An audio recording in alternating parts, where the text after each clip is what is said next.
Friends, welcome back to online study zone. तो आज का टॉपिक मिला है तुगलक वंश और महासागरीय जलधारा। इससे इम्पोर्टेंट जो भी क्वेश्चंस है मैं आज कराने वाला हूँ। चलिए शुरू करते हैं आपसे। तुगलक वंश का शासनकाल बताइए, कब से कब तक है? तुगलक का शासनकाल 1321 से 1414। 1320 से 1414। आप बोलिए तुगलक वंश के संस्थापक गयासुद्दीन तुगलक। आप बताइए नीतीश भैया के गयासुद्दीन तुगलक ने किस खिलजी शासक की हत्या कर तुगलक वंश की स्थापना की थी?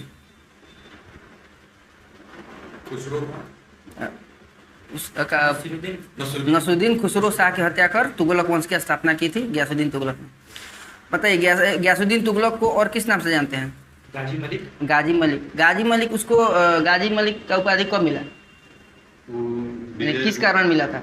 विजय किया था वो हुंडों को पराजित, मंगोलों को हराया था, इसलिए उसको गाजी मलिक का उपाधि मिला। गाजी मलिक का मतलब होता है काफिरों का घातक। बोलिए अलाउद्दीन खिलजी के शासनकाल में जो गयासुद्दीन तुगलक है वो कहाँ का राज्यपाल नियुक्त किया गया था? अलाउद्दीन खिलजी कुराचो नहीं, आगे बोलिए। दीपालपुर। अलाउद्दीन खिलजी के शासन में गाजी मलिक जो है दीपालपुर का राज्यपाल था। अब बोलिए तुगलकाबाद शहर का निर्माण किसने कराया? गयासुद्दीन तुगलक ने। बोलिए वारंगल जो अभी वर्तमान में तेलंगाना में है, वारंगल को जीतने के लिए गयासुद्दीन ने किसको भेजा था? अपने पुत्र जोना खां। अपने पुत्र जोना खां को भेजा था। और आप बताइए जब वो हमला करने गया था वारंगल में, वहाँ का शासक कौन था? वारंगल का शासक कौन था?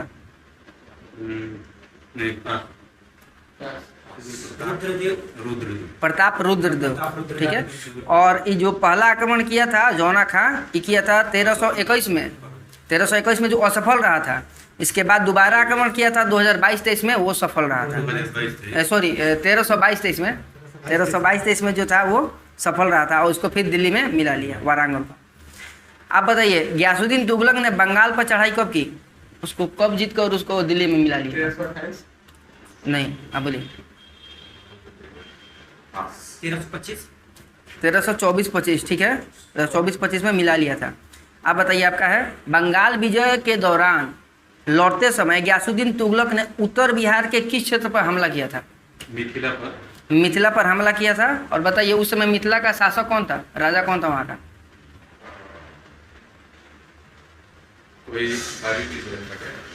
हरि सिंह देव।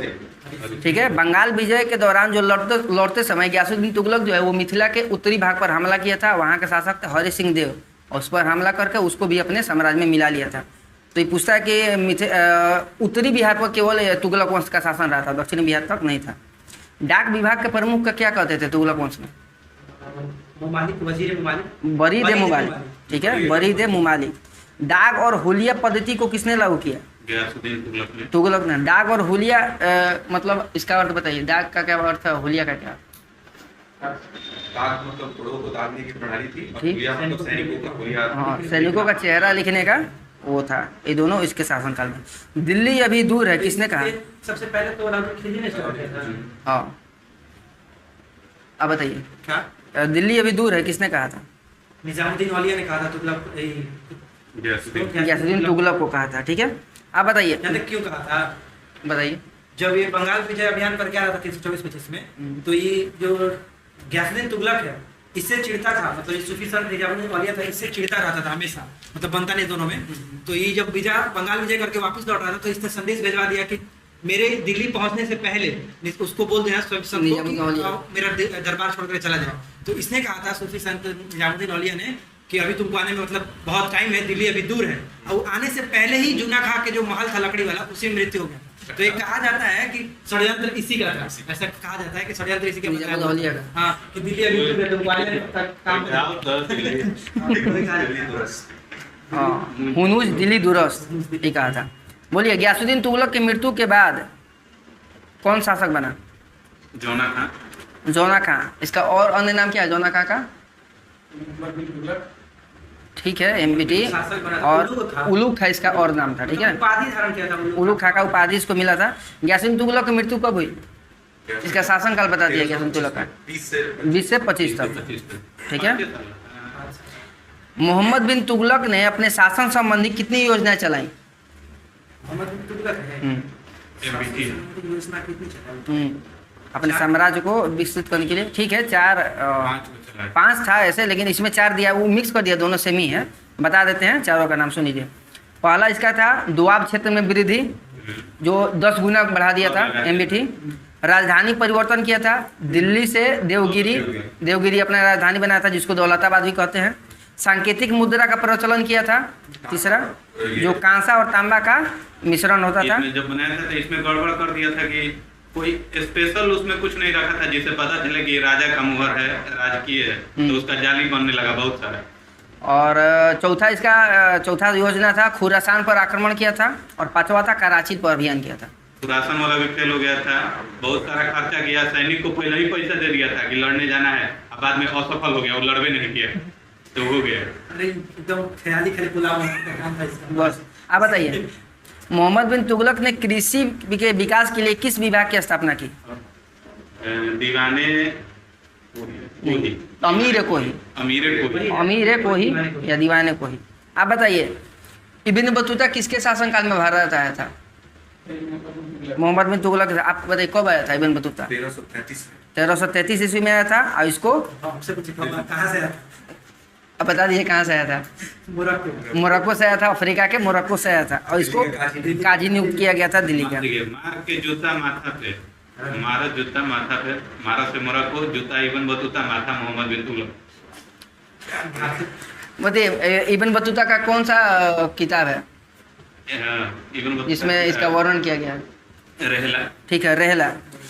फिरोज शाह तुगलक के शासनकाल में 24 करों को समाप्त कर कितने करों को वसूलने का आदेश दिया गया था?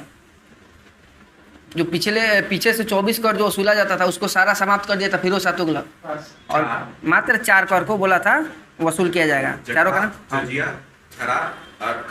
खराज और खुमसर। खराज जो था वो लगान था, खुमसर जो था युद्ध से लूटा गया जो धन था, और जजिया और जकात। जजिया तो सब पर लगा था। अब ब्राह्मणों पर जजिया का लगाने वाला पहला सुल्तान था ये फिरोज शाह तुगलक। आप बताइए, फिरोज शाह तुगलक का अंतिम सैन्य अभियान फिरोज शाह तुगलक, हाँ, कहाँ हुआ था? वही पूरा ये हुआ था ठट्टा में, 1300 में, सॉरी, हाँ, ठट्टा में हुआ था 1362-64 में। 2 साल तक वहाँ पे टिका रहा, लेकिन ये असफल रहा, जीता भी नहीं था। आप बताइए, जौनपुर की स्थापना किसने की? जौनपुर ये क्या था? एमबीटी ने, FST ने, फिरोज शाह तुगलक ने किया था। फतेहाबाद, जौनपुर, हिसार और फिरोजपुर, ये चारों का स्थापना किया था फिरोज शाह तुगलक। अगर पूछेगा फिरोज शाह तुगलक और मोहम्मद बिन तुगलक में क्या संबंध है? फिरोज शाह तुगलक जो था चचेरा भाई था। ठीक है। आप बताइए, सल्तनत युग का अकबर फिरोज शाह तुगलक को किसने कहा था?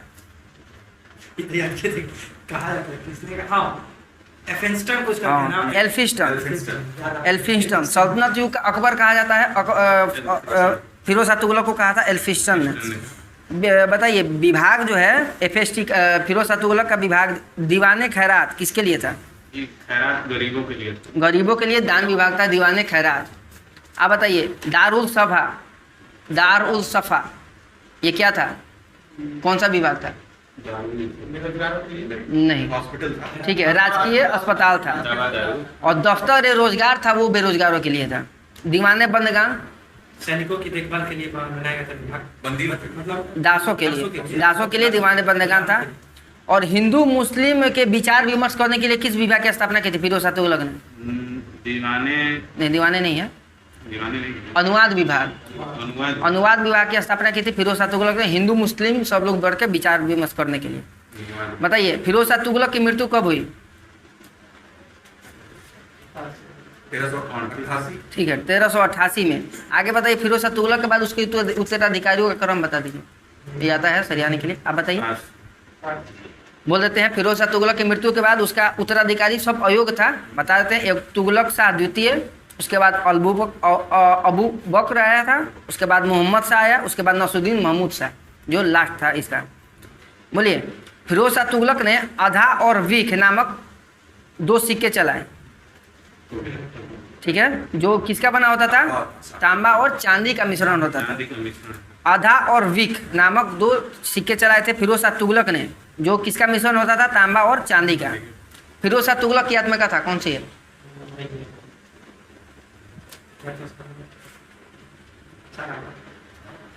अरे भूलिए नाम याद नहीं आ रहा।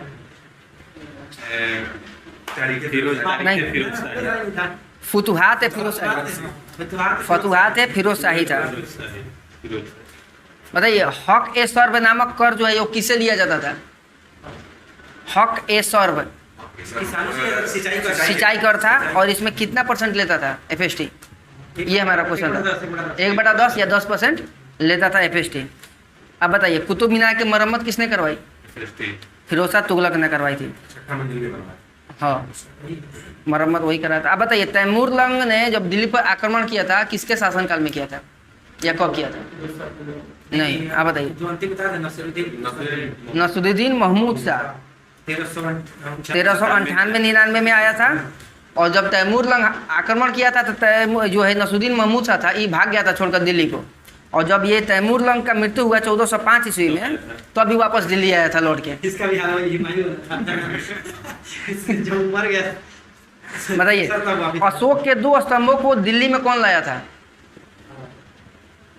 कौन कौन सा स्तंभ था ये बताइए। ये होगा दिल्ली टोकरा वाला। हाँ, फिरोज शाह तुगलक लाया था। और कहाँ से लाया था दोनों स्तंभ? एक मेरठ से लाया था और एक टोपरा से लाया था। टोपरा वाले स्तंभ को फिरोजाबाद में के मस्जिद के निकट पुनः स्थापित कराया था। फिर से सुन लीजिएगा, अशोक का जो टोपरा वाला स्तंभ था उसको फिरोजाबाद के नज़दीक मस्जिद के पास पुनः निर्माण किया जाता था। और मेरठ वाला जो स्तंभ था उसको दिल्ली के पुष्क ए शिकार महल के सामने लगवाया है। आप बताइए, सल्तनत काल का सबसे पढ़ा लिखा और विद्वान शासक जो धार्मिक दृष्टि से उदार और सहिष्णु था? आप बताइए। मोहम्मद बिन तुगलक। ठीक है, आप बताइए, तुगलक वंश का अंतिम शासक? यही तो बता देना। नसरुद्दीन महमूद शाह। बताइए, जियाउद्दीन बर्नी किसके शासन समकालीन थे? किसके दरबारी थे? जियाउद्दीन बर्नी FST। और इसके साथ एक और था, MBT के भी था। हाँ, इसके तुगलक वंश के शासनकालीन थे ये। और ये जियाउद्दीन बर्नी था, और इसके साथ एक और आता है शम्स ए सिराज। ये दोनों इसी के समकालीन था। तो यहाँ पे तुगलक वंश खत्म हो गया। अब आगे अगला टॉपिक था महासागरीय जलधारा। पहला क्वेश्चन आपसे पूछते हैं, बताइए, अंटार्कटिका की जलधारा कैसी जलधारा है? अंटार्कटिका की 21 महासागर की जलधारा है। ठंडी जलधारा। बताइए, 21 महासागर की जलधारा है। अंटार्कटिका की जलधारा आप बताइए। अंटार्कटिका तो महासागर ही है, लेकिन इसमें प्रशांत और अटलांटिक दोनों में। प्रशांत अटलांटिक दोनों में ठंडी जाता दोनों में आती है, ठंडी जलधारा है। ठीक है, आप बताइए, लेब्राडोर की जलधारा कैसी जलधारा है? है। अटलांटिक महासागर की गर्म जलधारा। ठंडी जलधारा है। लेब्राडोर की जलधारा ठंडी जलधारा है अटलांटिक महासागर की। आप बताइए, वेनेजुएला क्या? वेनेजुएला जलधारा कैसी जलधारा है? वेनेजुएला है, वेनेजुएला ठंडी जलधारा है, अटलांटिक महासागर की है। ठीक है, आप बताइए, उत्तरी गोलार्ध की जो जलधाराएं हैं वो किस ओर चलती हैं? दाईं ओर कि बाईं ओर?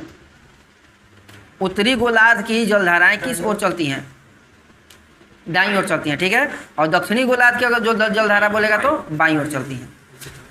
आप बताइए, सारगैसो सागर कहाँ स्थित है? किस महासागर? अटलांटिक महासागर डायरेक्शन बताना ना। हाँ, डायरेक्शन बताना। अटलांटिक उत्तरी अटलांटिक महासागर में इसको महासागरीय मरुभूमि भी बोलते हैं, मरुस्थल भी बोलते हैं। महासागर का मरुस्थल, सागर के अंदर सागर, सारगैसो सागर। ये जड़ विहीन होता है, इसका जड़ नहीं होता है, इतना मोटा मोटा घास का जम जाता है परत।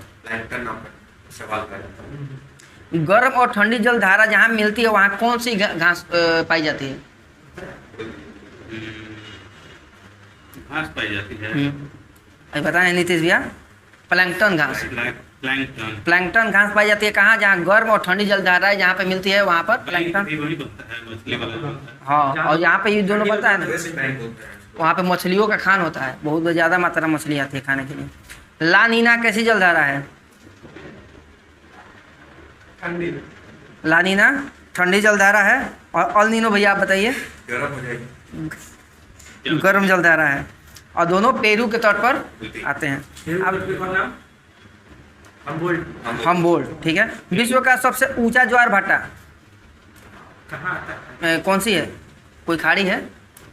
मेक्सिको नहीं, नहीं। विश्व की सबसे ऊंची ज्वार भाटा पास। ये है, कोई बताएगा? फंडी की खाड़ी। फंडी की खाड़ी ये कनाडा में है, ठीक है। इसकी ऊंचाई है 15 से 16 मीटर ऊंचाई है। विश्व की सबसे ऊंची ज्वार भाटा फंडी की खाड़ी, कनाडा। ज्वार प्रतिदिन कितनी बार आता है? बोलो।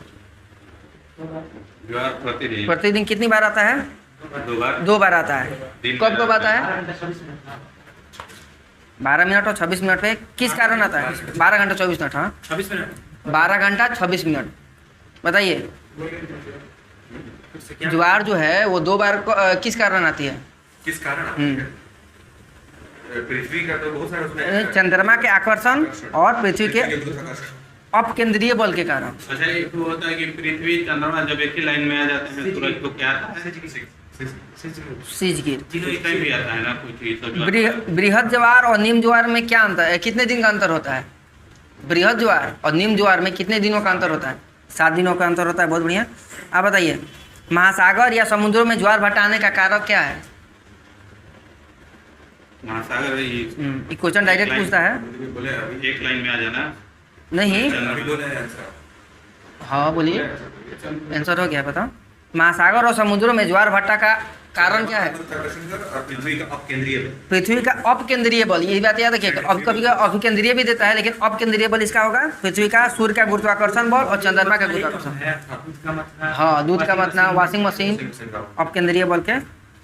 बताइए, प्रशांत महासागर की ठंडी जलधाराएं कौन कौन सी है? बता सकते हैं कोई? बताइए, 1-2 बता दीजिए। ठंडी जलधाराएं कौन कौन सी हैं? बोलो। क्यूराइल, कैलिफोर्निया, हम्बोल्ट, तीनों प्रशांत महासागर की ठंडी जलधारा है। अंटार्कटिका की जलधारा। हाँ हाँ, प्रशांत महासागर की क्यूराइल, कैलिफोर्निया की जलधारा, क्यूराइल। क्यूराइल जलधारा। और गर्म कौन सी है? प्रशांत महासागर गर्म होता है। क्यूरोसियो, अभी आप बताए थे। क्यूरोसियो जलधारा, अलास्का और अल्नीनो और सुसीमा जलधारा, ये चारों है प्रशांत महासागर था की। ना क्यूराइल, इसी को जापान की काली जलधारा के नाम से जानते हैं। क्यूराइल को जापान की काली जलधारा के नाम से भी जानते हैं। पूर्वी ऑस्ट्रेलिया की जलधारा ये कैसी जलधारा है? पूर्वी ऑस्ट्रेलिया की जलधारा। कैसी जलधारा है? गर्म ठंडी। ऑस्ट्रेलिया पूर्वी या किस महासागर की है? ये प्रशांत महासागर। प्रशांत महासागर की है गर्म जलधारा। पूर्वी पूर्वी ऑस्ट्रेलिया की जलधारा बोलेगा तो प्रशांत महासागर गर्म जलधारा, और पश्चिमी ऑस्ट्रेलिया का बताइए कैसी जलधारा है? ठंडा हो जाएगा। और किस महासागर का? हिंद महासागर का, ठीक है। आप बताइए, हिंद महासागर की गर्म हवाएं कौन कौन सी है? लास्ट क्वेश्चन है इसका। हिंद महासागर की गर्म हवाएं कौन कौन सी है? सॉरी, गर्म जलधाराएं कौन कौन सी है? एक मोजाम्बिक, अलगुहास। तो ये आज का टॉपिक समाप्त होता है। और आज मिला था करंट अफेयर 1 मार्च से 15 मार्च तक, ठीक है। शुरू करते हैं। मैं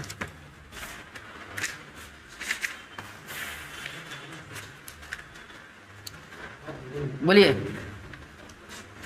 आईओसी ने आपसे स्टार्ट करते हैं। राधे जी बताइए, आईओसी ने किस देश के राष्ट्रपति से शीर्ष ओलंपिक सम्मान वापस ले लिया है? रसिया। रसिया। आप बताइए, लॉन्ग मार्च 8 रॉकेट जो है वो 12 उपग्रहों को अंतरिक्ष में स्थापित किया किस देश ने? चाइना, ठीक है, बहुत बढ़िया। लॉन्ग मार्च 8 रॉकेट जो है 22 उपग्रहों को अंतरिक्ष में स्थापित किया है, चीन का है। आप बताइए, जानवरों के लिए पहली एम्बुलेंस कहाँ शुरू की गई? तमिलनाडु के चेन्नई में, ठीक है। पुष्पा वो नहीं है। विश्व वन जीव दिवस 3 मार्च को मनाया जाता है। आप बताइए कि विश्व में अरबपतियों की आबादी की संख्या के मामले में कौन सा शीर्ष स्थान पर है? कौन सा देश? यूएसए में सबसे ज़्यादा अरबपति हैं, ठीक है। USA, China, India. USA, China में फिर इंडिया। इंडिया तीसरा स्थान पर। अब बताइए, राष्ट्रीय सुरक्षा दिवस कितने तारीख को मनाया? 4 मार्च को राष्ट्रीय सुरक्षा दिवस मनाया जाता है। हेरात महोत्सव बताइए नीतीश भाई। जम्मू कश्मीर का है। सतत विकास सूचकांक 2021 में कौन सा देश शीर्ष पर है? नहीं, फिनलैंड। Norway, Denmark, Finland. सतत विकास सूचकांक में कौन सा देश शीर्ष पर है? फिनलैंड। ठीक है, आगे बताइए आपका है आईआईटी द्वारा बायोडिग्रेडेबल नैनो पार्टिकल विकसित किया गया, किस आईआईटी के द्वारा? Biodegradable nano particle, IIT Hyderabad. IIT आप बताइए। आईआईटी कानपुर के द्वारा इसको स्थापित किया गया है। बताइए 12वां आईसीसी क्रिकेट विश्व कप कहाँ शुरू हुआ है?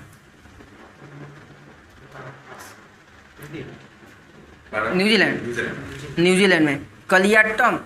कलियाट्टम उत्सव किस राज्य में मनाया जाता है? कलियाट्टम उत्सव, ऐसे ही लग रहा है केरल। हाँ ठीक है, कलियाट्टम केरल। बताइए प्रो कबड्डी लीग सीजन 8 के खिताब किसने जीता? कौन सा टीम? नहीं, दबंग दिल्ली, पटना पायरेट्स विजेता था। दिल्ली दबंग। हाँ, और दिल्ली दबंग जीता था। पटना पायरेट्स। ठीक है, आप बताइए किसने शिक्षा संस्थानों में सुधार के लिए देश भर में 49 शिक्षकों को राष्ट्रीय आईसीटी पुरस्कार दिया है? अन्नपूर्णा देवी।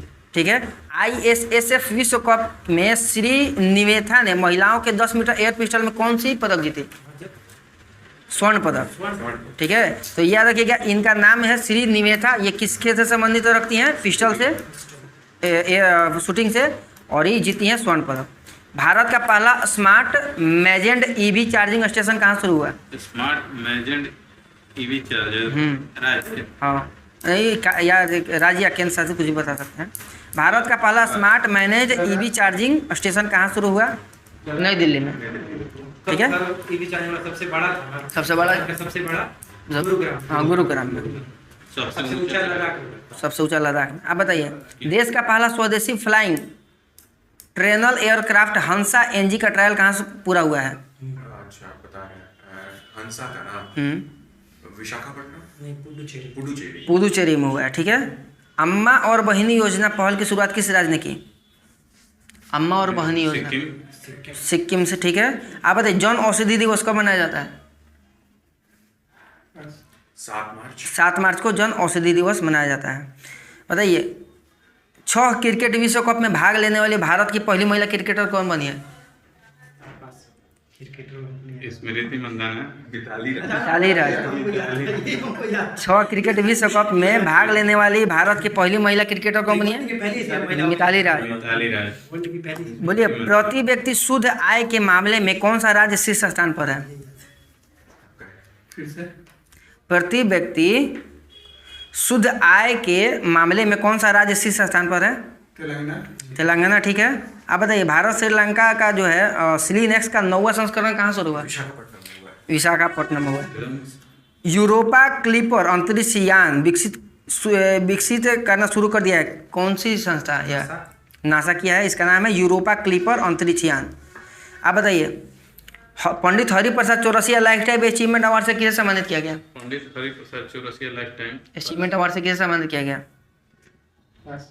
उस्ताद अमजद अली खान को मिला। सरोद बांसुरी बजाते। पंडित हरिप्रसाद चौरसिया जो है वो बांसुरी बजाते हैं और उस्ताद अमजद अली खान जो है सरोद बजाते हैं। जो बजाने वाले लोग इस बात में सेंस है। कैसे? हम दोनों म्यूजिशियन हैं। कॉमन है। बताइए आगे बोलिए कि मोबाइल वर्ल्ड कांग्रेस 2022 का आयोजन कहाँ हुआ? मोबाइल वर्ल्ड कांग्रेस 2022 का आयोजन कहाँ हुआ? बार्सिलोना में हुआ है। ठीक है, आप बताइए कि अंतर्राष्ट्रीय महिला दिवस कब मनाया जाता है? 8 मार्च। आप बताइए इसका थीम क्या है इस बार का? अंतर्राष्ट्रीय महिला दिवस 2022 का थीम क्या है? Gender equality today for a sustainable tomorrow. ये है इसका इस बार 2022 का थीम। आप बता दीजिए कि 23वां महिला ग्रैंड मास्टर कौन बनी है? 23वीं महिला ग्रैंड मास्टर इनका नाम है प्रियंका नुटक्की। बताएंगे आप ही का। अच्छा ठीक है, सॉरी। आप बताइए नान मुधलवन योजना की शुरुआत किसने की? किस राज्य सरकार ने की है? नान मुधलवान तमिलनाडु। ठीक है, बताइए भी आपका है माइक्रोसॉफ्ट जो है वो कहाँ भारत का सबसे बड़ा डेटा सेंटर स्थापित करेगा? हैदराबाद। ठीक है, डोनेट ए पेंशन पहल की शुरुआत किसने की? डोनेट ए पेंशन पहल की शुरुआत किस मंत्रालय ने की? डोनेट ए पेंशन श्रम मंत्रालय। ठीक है, धूम्रपान निषेध दिवस धूम्रपान निषेध दिवस कब मनाया जाता है? अच्छा मार्च में बोलना हमको 31 मई याद आ रहा था। वो तो ये तंबाकू निषेध दिवस। तंबाकू निषेध धूम्रपान निषेध पास 9 मार्च, ठीक है 9 मार्च। विश्वकर्मा बोलेंगे विश्वकर्मा राष्ट्रीय पुरस्कार किसने प्रदान किया? भूपेंद्र यादव को। ठीक है, किसे प्रदान किया गया? यहाँ पे किसने लिख लिया बोल देनी। किसे प्रदान किया गया? हाँ, तो यहाँ पे किसने लिखा था भुला गया, हम तो किसे ही बोले थे। विश्वकर्मा राष्ट्रीय पुरस्कार किसे प्रदान किया गया? भूपेंद्र यादव को। आप बताइए कि FATF का अध्यक्ष किसे बनाया गया है? FATF financial action task force का अध्यक्ष किसे बनाया गया है? और यार टी राजा कुमार। ठीक है, टी राजा कुमार। आप बताइए कि दुनिया का सबसे अस्वीकृत देश कौन सा बना है? दुनिया का सबसे अस्वीकृत देश कौन बना है? रसिया। सगरों से उसको अस्वीकार कर रहा है। किस राज्य सरकार ने मातृशक्ति उद्यमिता योजना की घोषणा की है? मातृशक्ति उद्यमिता योजना। मातृशक्ति उद्यमिता योजना की शुरुआत किस राज्य सरकार ने की है? हल्का हल्का चेंज कर सब कुछ नहीं, हरियाणा। ठीक है, हरियाणा में। भगवान बुद्ध की भारत में सबसे बड़ी स्वर्ण मुद्रा की मूर्ति का निर्माण कहाँ किया जा रहा है? गया है 30 फीट ऊंचा है और 100 फीट लंबा। 100 फीट लंबा है और 30 फीट ऊंचा है। अब बताइए कौशल्या मातृत्व योजना, कौशल्या मातृत्व योजना। आप बताइए। कौशल्या मध्य प्रदेश। छत्तीसगढ़। कौशल्या मातृत्व योजना छत्तीसगढ़। किस देश ने दूसरे सैन्य उपग्रह नूर 2 का सफल परीक्षण किया? नूर साउथ कोरिया। बताइए। ईरान। ठीक है, नूर ईरान का है। और एरो था इजराइल। FLO औद्योगिक पार्क का उद्घाटन कहाँ किया गया है? FLO औद्योगिक पार्क का उद्घाटन कहाँ किया गया है? हैदराबाद, तेलंगाना में। ठीक है, दुनिया का सबसे बड़ा कच्चा तेल का उत्पादक देश वर्तमान में कौन बन गया है 2022 में? अमेरिका बन गया। दूसरे स्थान पर कौन है? ईरान नहीं, रसिया है। दुनिया का सबसे बड़ा कच्चा उत्पादक तेल का बन गया है अमेरिका उत्पादन में। दूसरे स्थान पर रसिया है। किस राज्य सरकार ने पाल दधवान नरसंहार के 100 साल पूरे किए हैं? गुजरात। गुजरात में होता है। पाल दधवान नरसंहार के 100 साल पूरे किए हैं गुजरात में। नहीं, गुजरात वाला नहीं है। किस राज्य ने मिशन इंद्रधनुष में पहला स्थान हासिल किया है? मिशन इंद्रधनुष के तहत पहला स्थान हासिल किया है। पहला राज्य। हाँ, किस राज्य ने मिशन इंद्रधनुष में पहला स्थान हासिल किया? उड़ीसा है। उड़ीसा। ठीक है। बीजिंग शीतकालीन पैरा ओलंपिक में रूस और किस देश पर प्रतिबंध लगा दिया गया है? उत्तर कोरिया। नहीं, बेलारस। बेलारूस। एगो रूस एगो बेलारूस। बीजिंग शीतकालीन ओलंपिक में जो इस बार हुआ, इसमें पैरा जो हुआ था पैरा ओलंपिक में शीतकालीन, इसमें रूस और बेलारूस पर प्रतिबंध लगा दिया गया कि आप लोग नहीं खेल पाएंगे। भारत की सबसे बड़ी तैरती सौर ऊर्जा परियोजना का उद्घाटन कहाँ किया गया? भारत की सबसे बड़ी तैरती सौर ऊर्जा परियोजना का उद्घाटन कहाँ किया गया? ये 2 गो लेता नहीं है, सबसे बड़ी बोल रहा है ना भारत की, तो तमिलनाडु। ठीक है। और NTPC जो है ना, NTPC कहाँ सबसे बड़ी सौर ऊर्जा स्थापित कर रही है? वो तेलंगाना के रामगुंडम में कर रही है। ठीक है। आप बताइए महिला ODI नहीं, आप ये मत बताइए, आप नहीं बताइएगा। बोल रहे हैं कि आज क्रिकेट हम नहीं बताएंगे, आप क्रिकेट वाला नहीं पूछते हैं। बोलिए महिला @ कार्यक्रम किस राज्य सरकार ने शुरू किया? आपसे पूछेंगे इसके बाद। महिला @ कार्यक्रम की शुरुआत किसने की? किस राज्य सरकार ने? महिला @ हाँ, महिला @ कार्य महिला वर्क कर्नाटक शुरू किया। कर्नाटक। ठीक है। पूछे थे ऐसा ही था कुछ करके ना। बोलिए महिला ODI विश्व कप में संयुक्त रूप से सर्वाधिक विकेट लेने वाली गेंदबाज कौन बन गई है? महिला ODI विश्व कप में संयुक्त रूप से सर्वाधिक विकेट लेने वाली गेंदबाज कौन बन गई है? झूलन गोस्वामी। ठीक है। आप बताइए ISSF विश्व कप 2022 में शीर्ष स्थान पर कौन सा देश है? पदक तालिका में भारत है। उसके बाद नॉर्वे, उसके बाद फ्रांस। इसमें पूछेगा अगर कि इसमें भारत का कुल कितना मेडल था? 4, 2, 1। 4 गोल्ड था, 2 रजत था और 1 ब्रॉन्ज था। ISSF मतलब हो गया आपको इंटरनेशनल शूटिंग स्पोर्ट्स फेडरेशन। आगे बोलिए कि किस राज्य के मुख्यमंत्री ने महिलाओं के लिए सुषमा स्वराज पुरस्कार की घोषणा की? किसका? मेरा है सुषमा स्वराज पुरस्कार। किस राज्य के मुख्यमंत्री ने महिलाओं के लिए सुषमा स्वराज पुरस्कार की घोषणा की है? हरियाणा। ठीक है।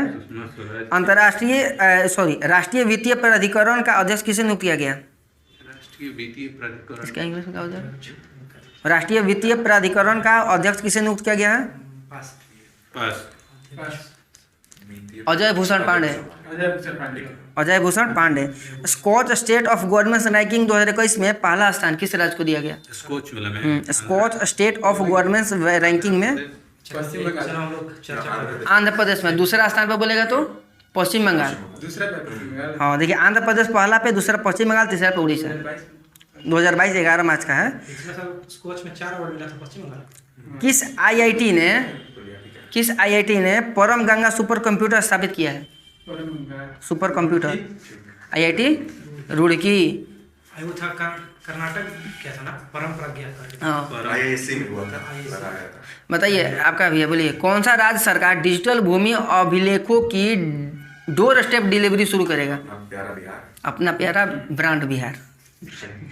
मुख्यमंत्री 4 श्रमिक कल्याण प्रकल्प योजना किस राज्य ने शुरू की?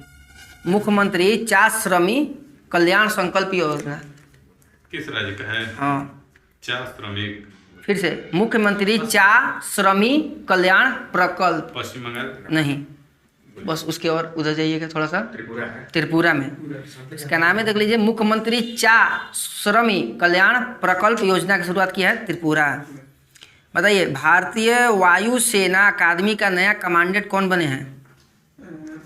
भारतीय वायुसेना अकादमी का नया कमांडेंट कौन बने हैं?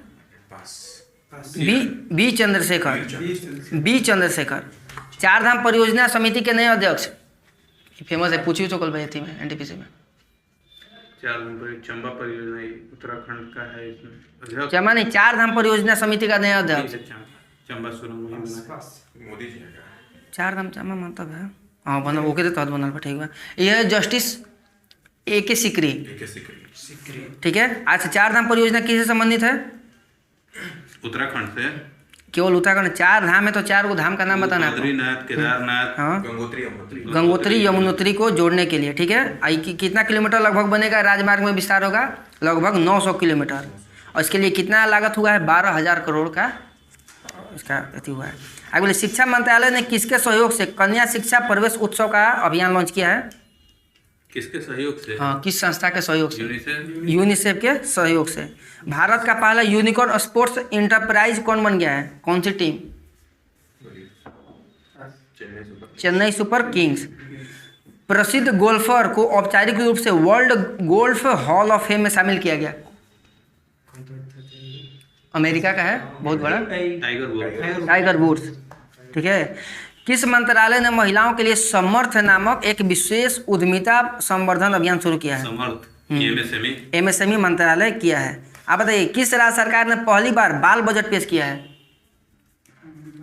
केरल। आप बताइए। ये था मध्य प्रदेश। किस राज्य सरकार ने पहली बार बाल बजट पेश किया है? मध्य प्रदेश। बोलिए, अंतर्राष्ट्रीय बुकर पुरस्कार 2022 किसको दिया गया? नहीं गीतांजलि श्री को मिला है। इनको संयुक्त रूप से इनके साथ और किनको दिया गया है? 2 लोग हैं। इंग्लिश में ट्रांसलेट किया है इसको। डेजी रॉकवेल उनका नाम है। डेजी रॉकवेल और गीतांजलि श्री को दिया गया है। और किस पुस्तक के लिए? Tomb of sand. आप बताइए, विश्व उपभोक्ता अधिकार दिवस 15 मार्च। बाफ्टा अवार्ड 2022 में लीडिंग एक्टर का किसको खिताब दिया गया बाफ्टा में? आप बताइए। बाफ्टा में लीडिंग एक्टर में, हाँ, विल स्मिथ। ठीक है। लास्ट क्वेश्चन है आज का। सिपरी रिपोर्ट के अनुसार हथियारों का सबसे बड़ा आयातक देश कौन बन गया है? भारत। हाँ। नहीं, भारत के बाद सऊदी अरबिया का है, दूसरा स्थान पे सऊदी अरबिया। अंदाजा लगा सकते हैं कितना तरक्की हुआ है। अच्छा, जो कि आयात कर रहा है हथियार। 85% आयात किया है खुद। और ये पूछे कि किस देश से सर्वाधिक आयात किया है, तो आप बताइए। रसिया से 46%, फ्रांस से 27%, अमेरिका से मात्र 12%। तो आज का टॉपिक समाप्त होता है, जो आज दिया गया था करंट अफेयर और तुगलक वंश और कौन सा था, महासागरीय जलधारा। नेक्स्ट टॉपिक टेलीग्राम पर, जो भी अगला जो टॉपिक होगा वो आपको टेलीग्राम पर दे दिया जाएगा और आप अपना वर्क कंप्लीट करके आइएगा। ठीक है।